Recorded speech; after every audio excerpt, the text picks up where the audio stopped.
Por isso, vamos ver como é que nas as secções planas no cone reto e no cone oblíquo seria a mesma coisa, mas o procedimento gráfico é diferente, ou tem algumas oscilações. O que é preciso acontecer com o plano que vai provocar a secção para que a secção seja uma elipse, ou uma porção de elipse, que seja um ramo de hipérbole ou que seja uma parábola? E então, a primeira das situações é, se eu tiver um plano secante que vai cortar todas as geratrizes do cone, eu sei que a minha figura de secção vai ser uma elipse. É a primeira situação. Por isso, sempre que o meu plano cortar todas as geratrizes e não for paralelo, este plano π não for paralelo ao plano da base, eu vou ter sempre uma elipse. Se o meu plano for paralelo, por exemplo, a uma geratriz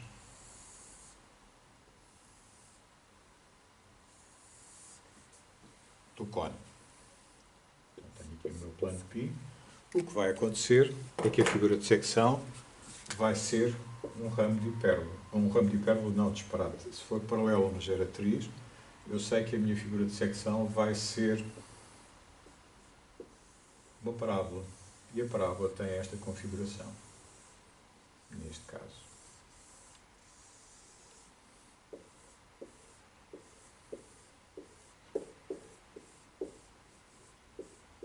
Se o meu plano secante não for paralelo a uma geratriz, mas for paralelo ao eixo do meu cone, então eu vou ter como figura de secção um ramo de hipérbole. Por exemplo, se o meu eixo é um segmento de reta vertical e o meu plano for paralelo a este eixo vertical, então eu sei que a minha figura de secção vai ser um ramo de hipérbole. Sem querer aprofundar muito, agora porque é que nós chamamos isto um ramo de hipérbole? Então, se é um ramo de hipérbole, então há mais ramos na hipérbole, né? E de facto existe. A hipérbole é uma figura, é uma linha curva que tem um vértice e que vai abrir ao infinito e que tem esta configuração. No fundo terá basicamente dois vértices. É uma figura simétrica em que, como é evidente, eu não estou a trabalhar com uma superfície cónica, estou a trabalhar com um cone, por isso só estou a trabalhar com uma porção de uma superfície cónica, por isso a minha figura de secção terá que ser sempre um ramo de hipérbole. Está bem?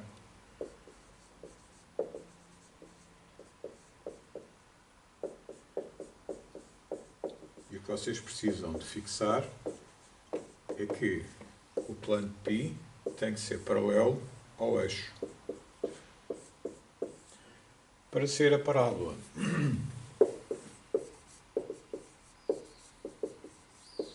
a condição terá que ser o plano π tem que ser paralelo a uma geratriz.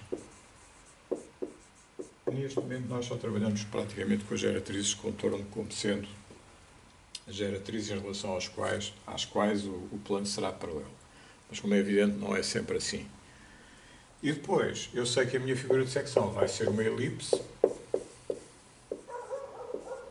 se o plano π for oblíquo à base e seccionar, para além de ser oblíquo à base, é oblíquo ao eixo também. Acho que é fundamental perceber isto. Secciona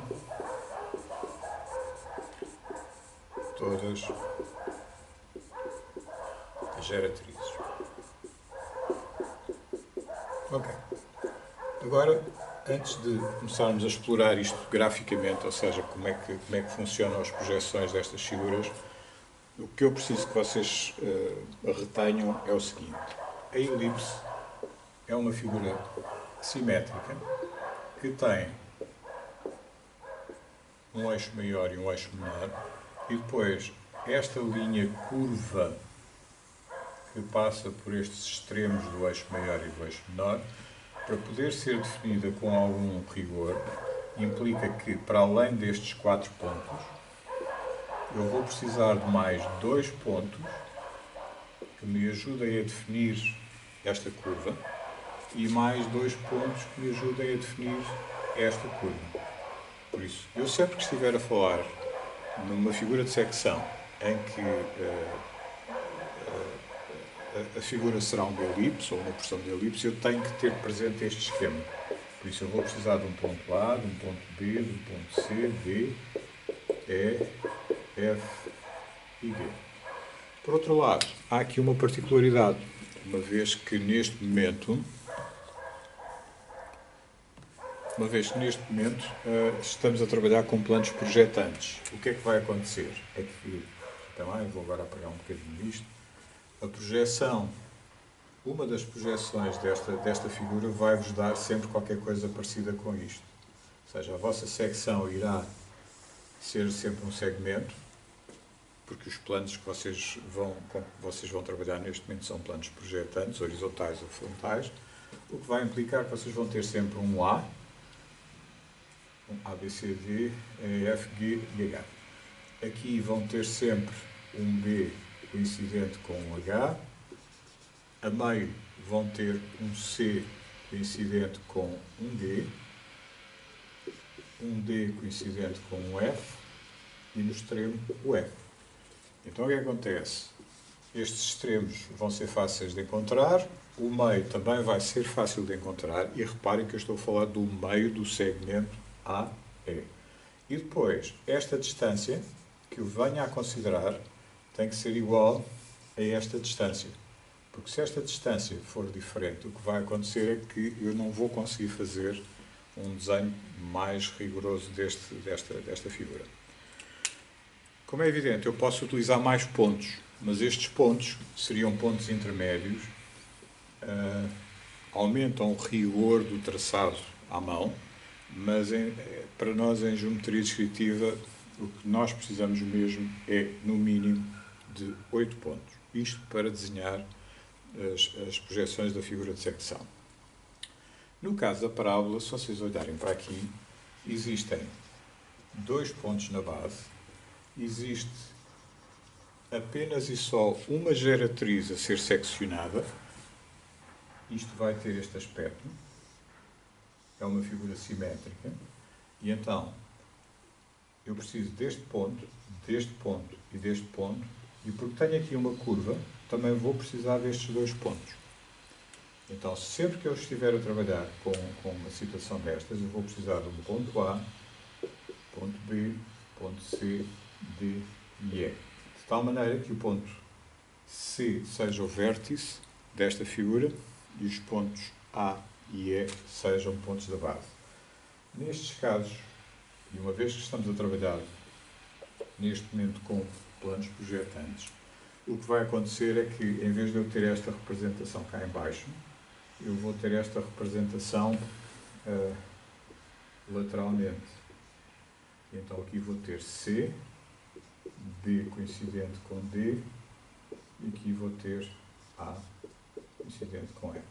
Isto são só pequenos apontamentos que para já parecem assim um bocado absurdos e abstratos, mas depois vocês vão perceber como é que isto se utiliza na determinação das projeções das figuras de secção. Finalmente, o ramo de hipérbole tem uma configuração idêntica à da parábola. E o que é que acontece? Eu vou ter na mesma 2 pontos na base, vou ter este ponto e depois vou precisar de mais 2 pontos que me permitam traçar esta curva.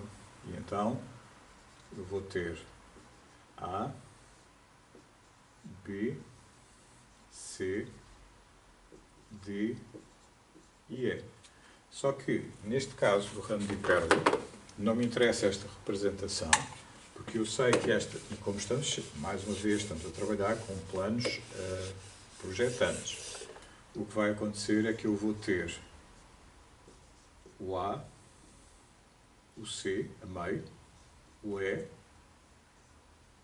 o B e o D, em que esta distância tem que ser igual a esta. o C vai ter que se encontrar no meio entre o A e o E. Está bem?